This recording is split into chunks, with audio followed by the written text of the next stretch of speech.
Jam hiire mon bandiraɓe tedduɓe musidɓe sehilaɓe, dengiral jamma bela hetto beela. En garti ha hannde jokkude ɗo deftere nde gonnoɗen e dow mum,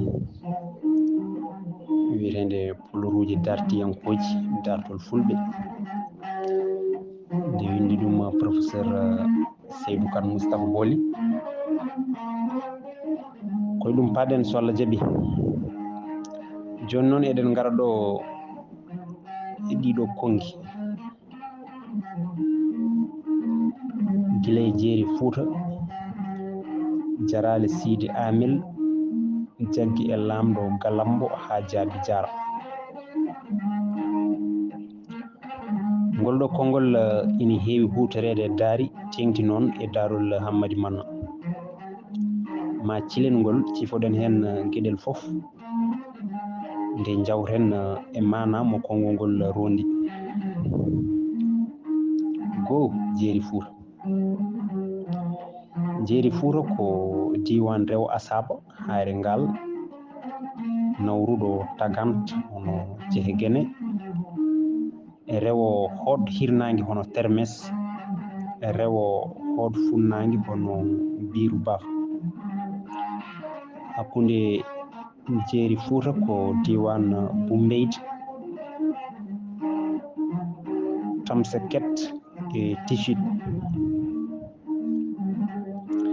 Nden yolnde mawɓe Fuutankoɓe mbiyatno Masina, saabu Masina ɓoyɗo koye nder reedu Fuuta tigui wonno. Te ko on Fuuta mo jeeri mum kaleteɗo ko leydi mamiraɓe gonnodi rewo, ina fecciri ɗum jeeri Awker.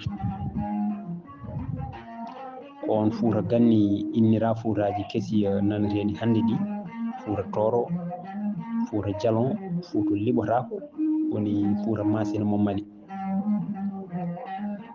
Hayso tawi noon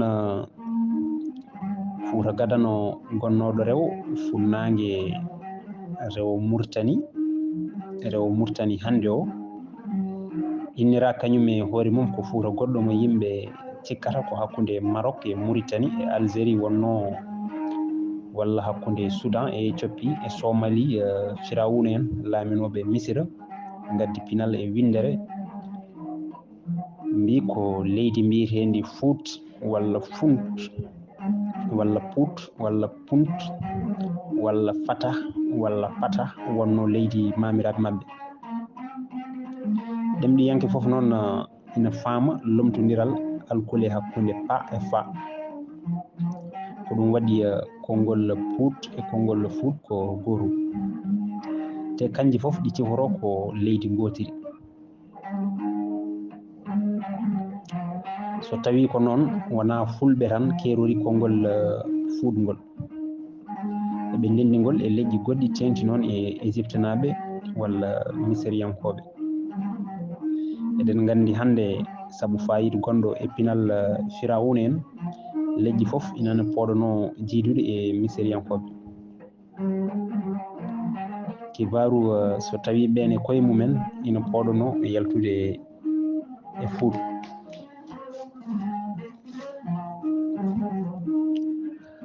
Ko hoynanteno so saami hoccata. Enɗam Haalpulaar en e Misiriyankoɓe natti yeddede no feewi.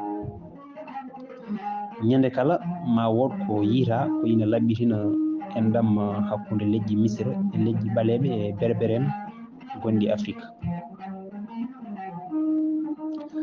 Konngol dewgol hen ko jarale Sidi Amil. Teelal jarale ko yarano, ɗum firti ko tufde.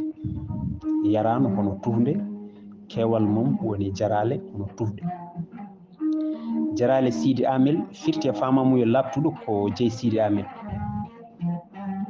Holto on jeyi wonno? Mo woni Sidi Amil? Mawɓe Fuutankoɓe mbiyen jarale Sidi Amil ko diwanuji ɗi safalɓe ketti, saabu Sidi Amil walla Hamme ko inde ɗe Haalpulaar en kewi rokkude safalɓe. Beeli e nokkuji safalɓe e nder reedu e nder jeeri Sahara ndi ene cati keeri leydi Haalpulaar en. Safalɓe ko leñol e leƴƴi taarinoɗi leydi Tekurur hono Nammandiru ɗo Fuuta yalti ɗo, hayso tawi yoga leƴƴi Tekurur motti ɗumen.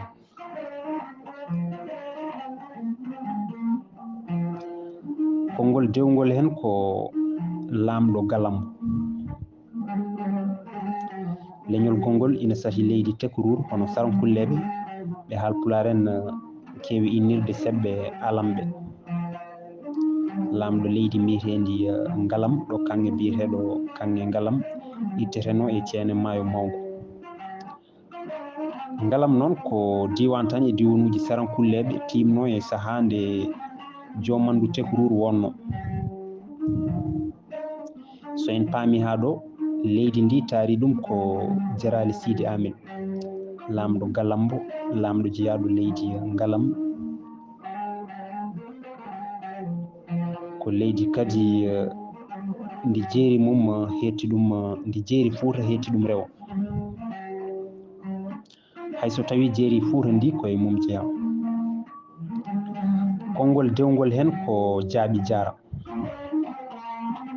Jaaɓi jaara way kono jaaɓi haa tirdi ni e dartol ngurdam julɓe e rewɓe Islam. Sabu jaaɓi jaara ko haa tirdi.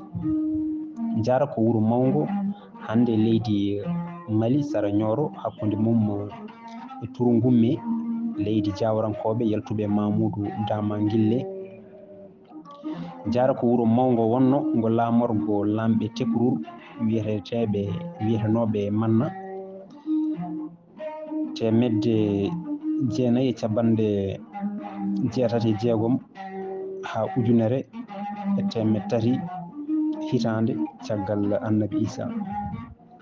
Jaara goɗɗo ina woodi kono ko hakkunde jum e gamaji. On jaara wiyete ko jaara Hammadi Manna walla jaara Togosel walla jaariyel, sabu ko kanko sosingo caggal nde ummi jaara mawngo ngo laamorgo adanteewo ngo. Dartol ko heewi ko faati e jaara. Jaara e laamu Manna ko laamorgo leydi Tekurur walla Nammandiru. E laamu Manna ardino ɗon ko galle Ñahate walla Jahate naaɓe. E laamu Tonjon ardino wuro ngo ko Jawarankoɓe iwdi Turugumme hitande 1300 haa 1400 caggal Annabi Isa. E laamu Termes gila e jaaje Sadigue Sangre Bodowal Makama 1402 caggal Isa. Kame laamu Teŋel Gueɗal 1493 caggal Isa haa nde o maayi toon e Jaara e hitande 1512 caggal Isa. Te warimo ko Amar Kandiago miñum Askiya Mohammed. Ɗi dumunnaji fof haa 1512 ko Jaara wonno laamorgo lamɓe Tekurur gila Manna en haa Teŋel. Ɗi sifaji poti en famminde holko Haalpulaar en mbiyata gila jeeri Fuuta Jarali Sidi Amin jaggi e laamɗo galambo haa jaaɓi jaara. Ka ɗo haala firi ko sifa keeri jomandu Tekurur mawndi ndu jaogo en cosi 300 hitande hadi Annabi Isa. Te Manna en laami ɗum 986 haa 1300 caggal Isa. Kame Tonjon en 1300 haa 1400 caggal Isa. Hade laamu Termes 1400 haa 1512 caggal Isa. Yiide leydi ndi yande e feccitade diwanuji dimɗuɗi hakkunde mumen ko wayno hande no Fuuta Toro, Masina, Fuuta Jalon, hunde Jolof, hunde Safalɓe e Sarakulleɓe.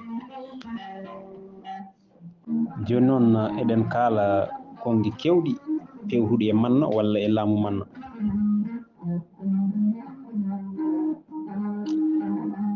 bone manna, baalel manna, manna wawa ndiyam, taƴa manna ko manna jabbar hollolde,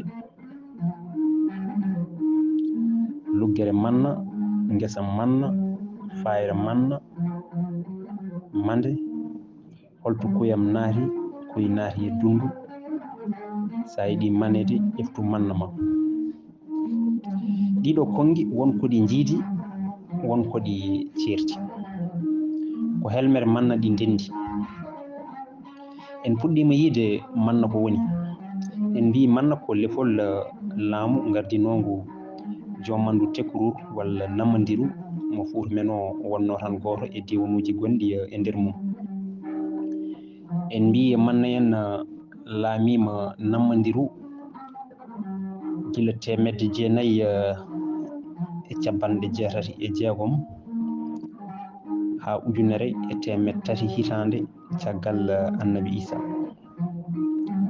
laamu manna lomti laamu jawogo. laamu manna fuɗɗori ko laamu diiniyankew hono islam, hade won e lamɓe manna hisnude gardugol mumen e ɓiɓɓe gendi e tekkorur walla namodiru. konngol manna firti ko doole, bawal. fulɓe e sarankulleɓe lomtodiri e jappere nde. goto hen fof ko lefol manna fiili. ɓe lamɓe mannankoɓe jettama Njaay, Ba, Suwa, Camara. laamu manna en hawri koye ƴellitgol fedde diiniyankore wiitede dillere almourabitoun en nde ganduɗen ko julɓe ɓaleɓe tengti noon e haalpular en e gardugol manna en e julɓe safalɓe tengti noon e san haja en e gardugol lemtuna en. ƴeewen yurnitade ɗi konnguɗi walla kongi gonɗi dow ɗi ko piri. ma en dutto e manna en e lowre ɗimmere yoytinde e dartol kuttidingol gila jaogo ha ñalawma men hannde o.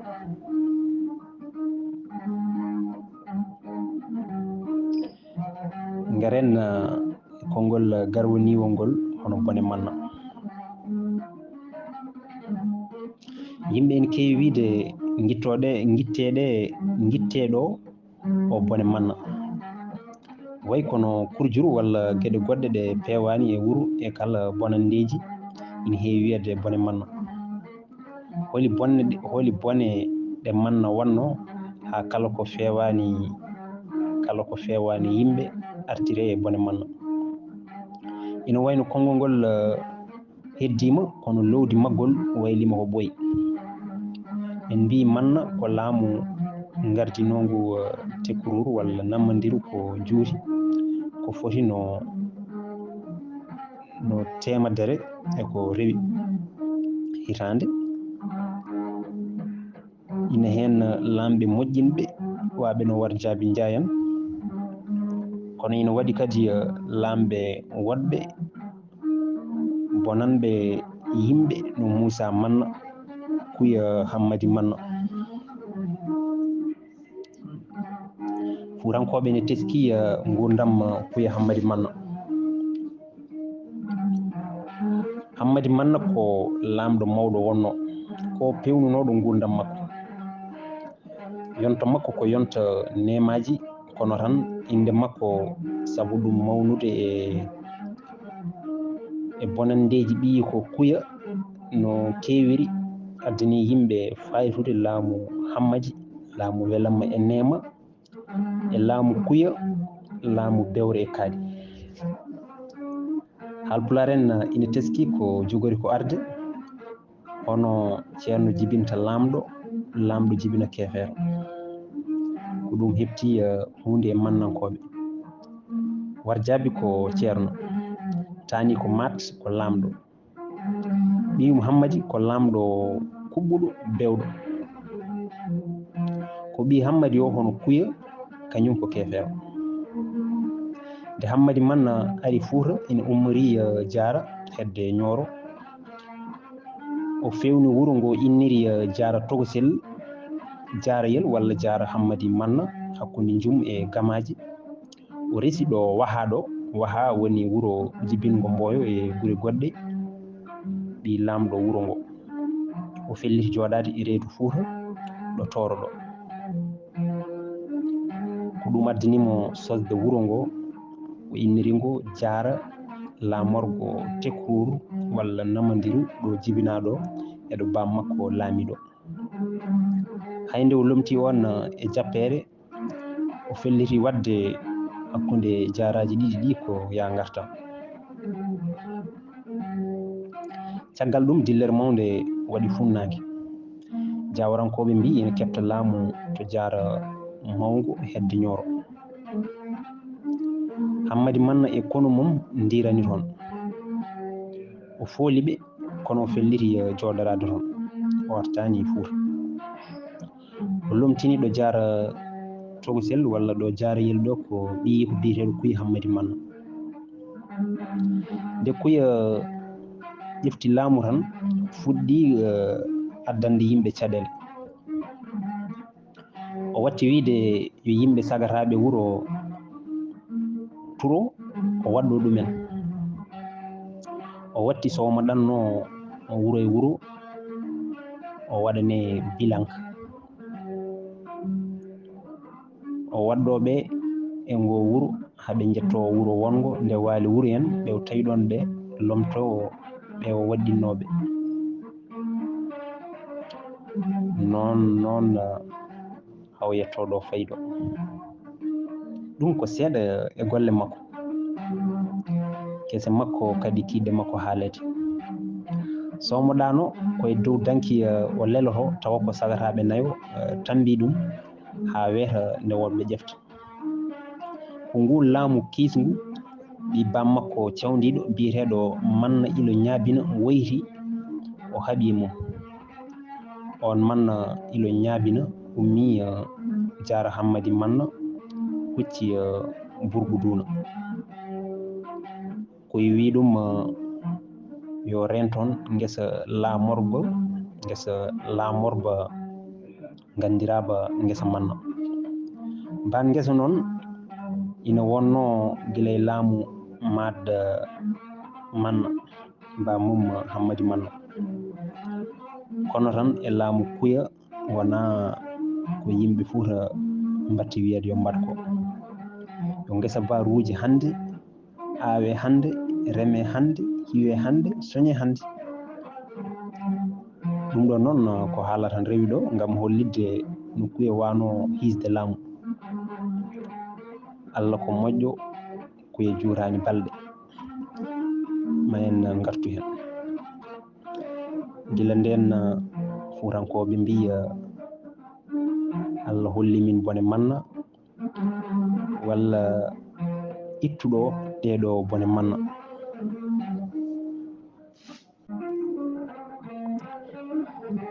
gila nden Fuutankoɓe mbi Allah holli min bone Manna walla ittuɗo ɗeɗo bone Manna konngol ngol waɗi joni ko ɓuuri duuɓi 600 kono hay so tawi huncanaɓe seeɗa keddi e andude ko saabingol te kadi hay so tawi lowdi ndi waylima somdu mayru ina heddi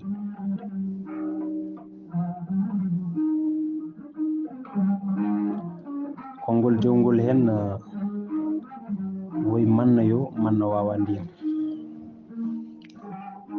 en kaalino kay Kuya tampinino Fuutankoɓe no fewi ko ɗum waɗi ɓe pewjinimo ñalawma goto nde o yeehi jillu e diwanuji Fuuta ɗi moƴƴuɓe leydi ndi foof kawri yo ware ñawore wonti wotere yo Kuya ware nde Kuya waɗi jillu mum guila hirnangue ha funnangue o leeli e diwan Damgo o yeehi ha Bappalel sara Hordolde to banggue Worgo on saaha ko ndungu wonno hakkude Magama e Bappalel ko kolongal mawgal woni ɗon e on saaha kadi e ngal ilam amo e ngal wonti deedal mawgal alay sago laana tawtere. ñande hoore bir hono aset o wayni wuro Kumballi hono magama omo fayi bappalel ko nden feere nde siina. dageɓe gardoyima kuya tufnde gila fajiri, moƴƴuɓe nokku ngu fof darima gila wendoga ina paadi daali leydi hono kuya, kono tan darde mabɓe nde wona mere, sabu wonko gundida hawra. manna kuya ko maayo. nde manna kuya yettino, yimɓe mbaɗimo galle, taarimo, hofnimo, manimo, mantimo, jaarimo. joli e laana tufngel cangel ciwalli ɗo ngam fewde oyro banque hono bappalel. nde laana ka ray ha yetti cangol wurangol, tawi wambaɓe awluɓe jabbowuji ina gaskina ina jara manna kuya. goto e awƴoɓe ɓe sukkiti wuddere waɗanode nde e laana manna. ndiyam wali moyli hakkude yimɓe hebbini laana ka. kuya nangiri hawgo laana, yaadiɓe makko ndiwi lumbi, laana yowi, kuya ina wulla yimɓe, ina hulɓini ɗumen wargo so faabaka.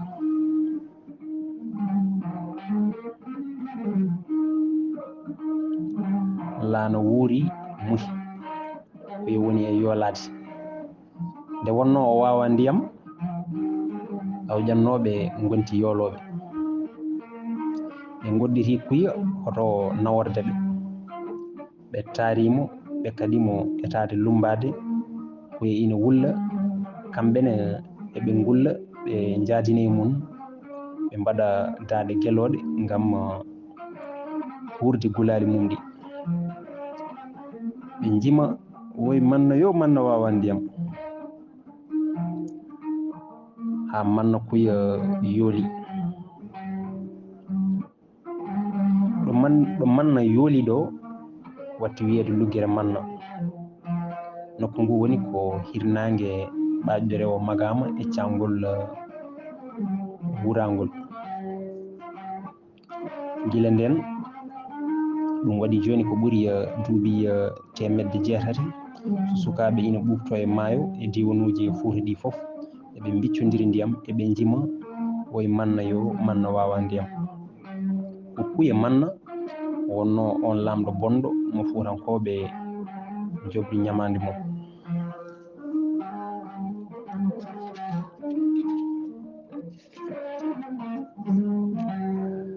konngol dewgol hen ko manna jabbar hollalde. ngol ɗo konngol holli ko doole. ina anda kam hollalde ko hunde tinde, kono ko doole mbawi ɗum. doole ɗe noon ko keewal yimɓe. konngol ngol feeñi koye laamu manna. lefol manna addi kongi kewɗi joftuɗi e mum, sabu manna hayso tawi ko inde lefol, nde wonno lamɓe fiilaɓe ngol lefol fof ko doole gardi e yimɓe. inde manna nde faydama e doole. ɗum waɗi so wiyama manna tam yimɓe pamat ko doole kalate.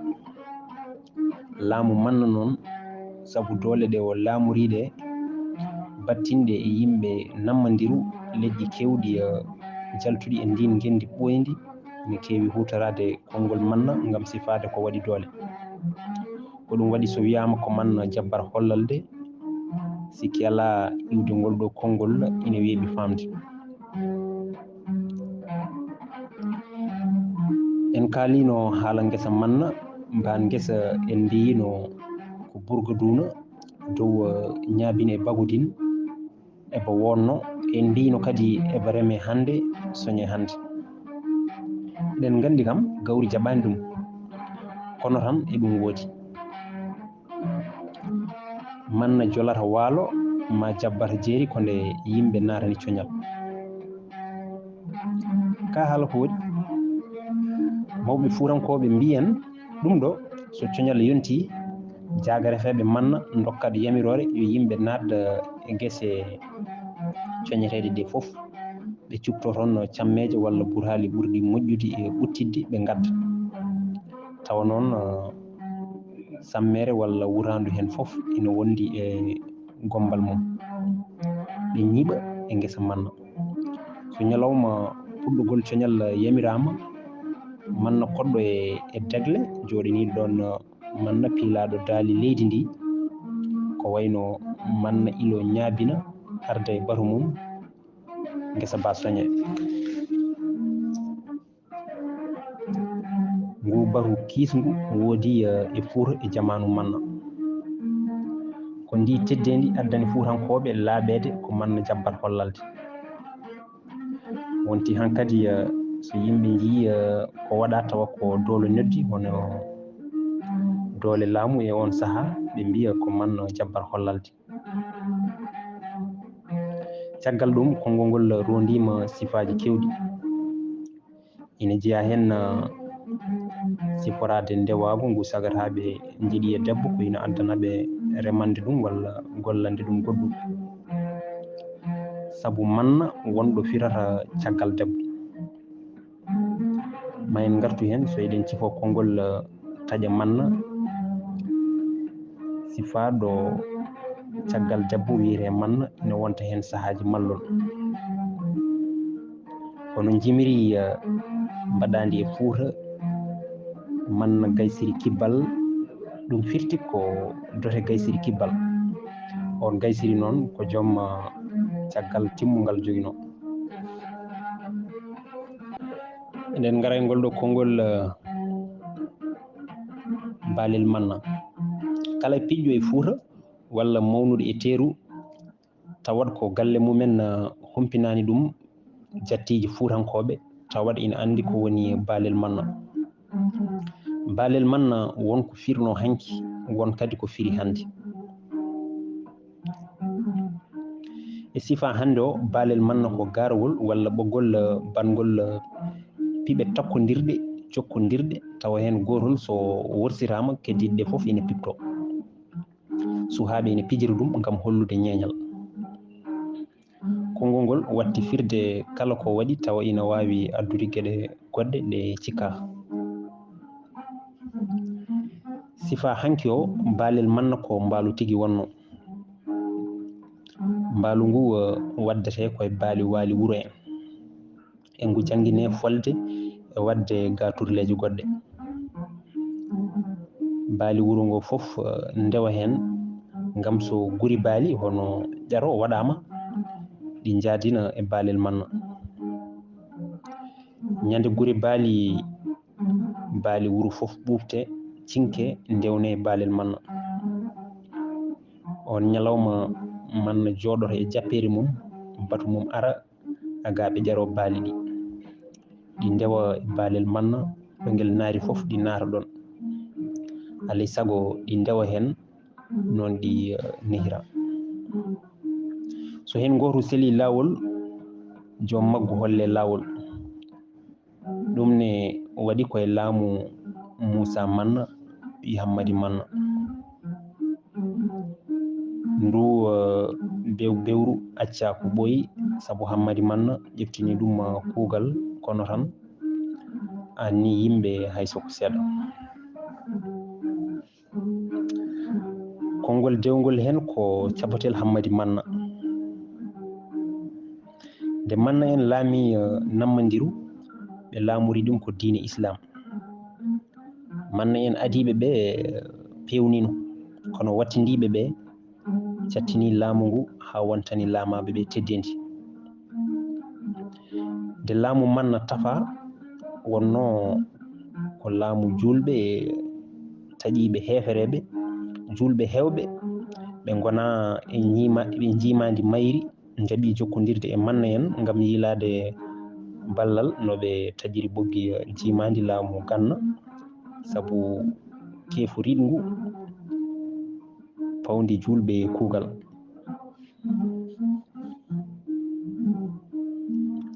Ko wayno kubbal teddugal ko ɗum waɗi caggal nde dillere manna riwi jawogo en joƴƴini lamɓe julɓe manna en e jappere nammadiru hono tekkoruru lamɗo manna gadano hono Warjabi Njaay nde o laami ha duuɓi 20 o walli safalɓe san haja en julɗuɓe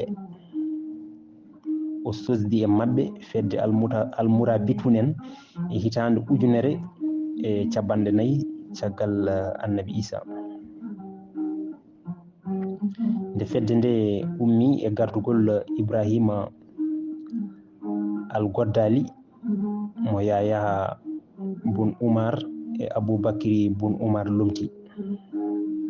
Warjabi Njaay ƴefti baɗum labba walla lebbi waɗi ɗum jungo ñaamo ardiɓe fedde nde ngam wondemo bees nammadirunaɓe e nder konu almurabitunen. Fuutankoɓe e jolfuɓe ina ciftora ngal jokkodiral ngal nammadirunaɓe e san haja en ngal manna en e lemtune en. Ko ɗum waɗi ɓe karla dartol Njajan Njaay ɓe mbi Njajan Njaay ko ɓi Boubacar bun Umar e Fatimata Sall ɓi joom gallat baɗum manna. Caggal mayde Ibrahima al-Goddali leñol Goddali en seeri e leñol lemtune en kamɓe fof noon koɓe safalɓe san haja en ɓe kapti koye mabɓe. Yaya bun Umar lomtiɗo Ibrahima al-Goddali e hoore fedde almura bitunen nuli miñum biyeteɗo Boubacar bun Umar to lamɗo tekkoruru walla miyen nammadiru hono Warjabi Njaay yilade ballal ngam eltude Goddali en. Bees konu nammadirunaɓe hono labba walla lebi ardi sofaji almurabitunen ɓe waddiyankoɓe koɓe tama nguru en koɓe tama kuru en ɓe jaɓani Goddali en. Hare nde waɗi koɗo wiyete tenferla walla tegfirila ma al Bakri rewo Attar e hitande ujunere e capanɗe 5 caggal Isa. Yaya mayi e hare nde kono ko julɓe ɓe pooli yartudinɓe ɓe hono Goddali en. Boubacar ben Umar miñi ko lomtimo. Nde Boubacar yano tekkoruru kamɓe safalɓe hewɓe hade hare tekfirila o joɗima toon ko juuti o resi toon Fatimata Sall yummum Njajan Njaay. Kaɗo haala fof ko yidde hollidde jokkodiral gonnogal hakkude nammadirunaɓe e safalɓe awda gosen ko yidde men kadi feññinde doole ɗe manna en joguino ha mbawi hollidde ɗe e nokku kala. Lamɗo nammadiru fof guila jaogo ha manna ina jogui tan gundidiɓe yurnantoɓe ɗum ko fewjantego. Mawɓe men gaddi ko faari e cabatel hammadi manna koye daari. Cabatel ngel yahanno e nokkuji ina ñukkido ko haala ngam artirande hammadi manna ko yimɓe pewjata walla ko leñol ngol wayri. Wiyama noon ala fof ɗo natata ala fof no peeje majjirtamo ngam firtude piɓle piɓaɗe bange laamu Hammadi Manno.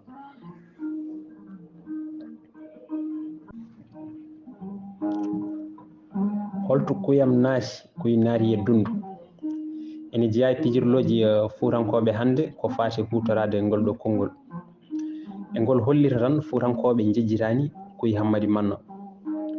ina wayno nde kuya yooli nde fuurankoɓe jimi golle baɗatanode nde wonno kuya ko inde sondu nde kuya Hammadi Manno yooli yimoɓe gaywiniri yoolare makko no sondu natirta e dundu ni majjiri yimɓe.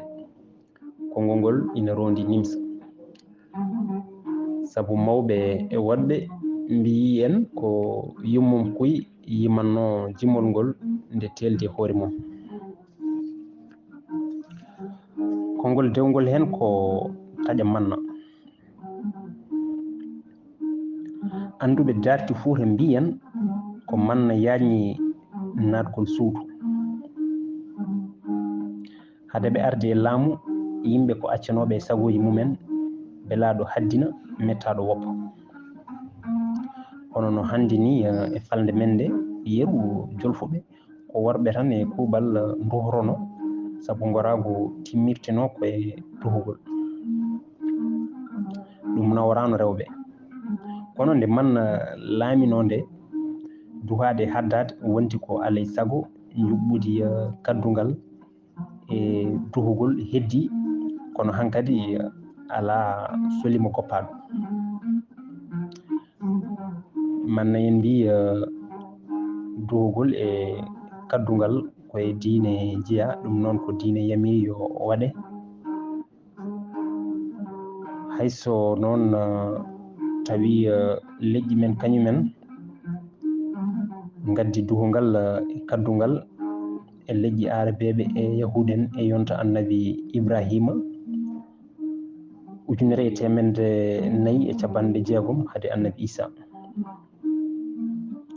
defte kewɗe kolli annabi Ibrahima duhi ko Misira te ko kanko addi ngal ɗo pinal e leñol makko e yonta manna en konngol taƴa manna watti hutorede ngam sifade ko taƴete ko e gorko e ko taƴete ko e debbo ñande kaddungal. ko ɗum waɗi yimɓe batti innirde hunde nde taƴa manna. eɗen ciftora nde Hawwa Binta yummum Yarobamo Cangay nalanke Fuuta hoɗi en Dakaru o fini o dirani tarorde o arti omo doga nde wonno ko nalanke kanko e hoore makko o foɓɓi kello omo yima woyam yo e nenam mi finirani mi dawrani mi yi taƴa manna. mawɓe ene jala min mi famani o famminimi ko mbomiri joola ndimin kodduno o tawi nder tarodde ina heddiri ɓandu meru ina looro ina hucciri e makko en mbino nane e fuɗɗode wonde wonɗo manna woni mallol ko ɗum waɗi ko debbo ko e ko gorko ko ina wiye manna. manna ko doole ko sembe kala ko ina usta sembe watti wiyede taƴa manna. ɗum ɗo noon ina waɗi dugo seeɗa kono tan pamen lasli kongi ɗi manna arata.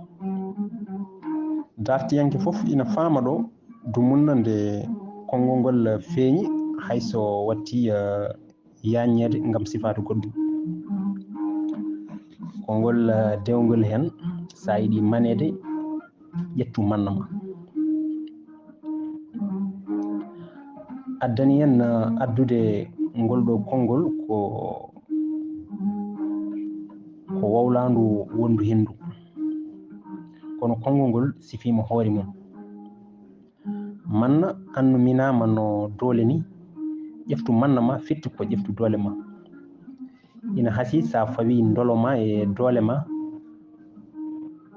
ɓoye jewti fof ma yimɓe gandane tampere ma pellital ma fawtadema yimɓe walla yowitade e rokkede. nden noon manore nde ko doole ma dokkuma. yimɓe ma jogana hen teddungal. Ngol ɗo konngol noon ala ko jokkodiri e laamu manna so wona konngol manna gaywinirangol doole maɓɓe. Nde wonno doole manna pawima e leñol ngol fof nde ɓe laami nde, kongi cifotoɗi doole ina keewi artirede e manna. Konngol dewngol hen ko luggere manna, ɗum ko nokku ngu manna yoolinongu. Nokku ngu woni koye cangol wura e wuro wiyetengo Magama wiyetenongo hanki Kumballi. Nokku ngu hetti ko banggue hirnangue ɓaƴƴo rewo wuro Magama ngo. Konngol battindigol ɗo hen ngol ko fayre manna. Ɗum ko kulol mawgol ngol manna dañño satunde yolotonde e luggere manna. Ɗum noon bandiraɓe tedduɓe musidɓe sehilaɓe, ɗo katen ha ñande wonde so Allah jaaɓi. Nden noon nataten koye dartol fulɓe, holto fulɓe gummi, holko anduɓe kaali e iwde fulɓe. Ɗum noon koye jewte paade wonere so Allah jaaɓi.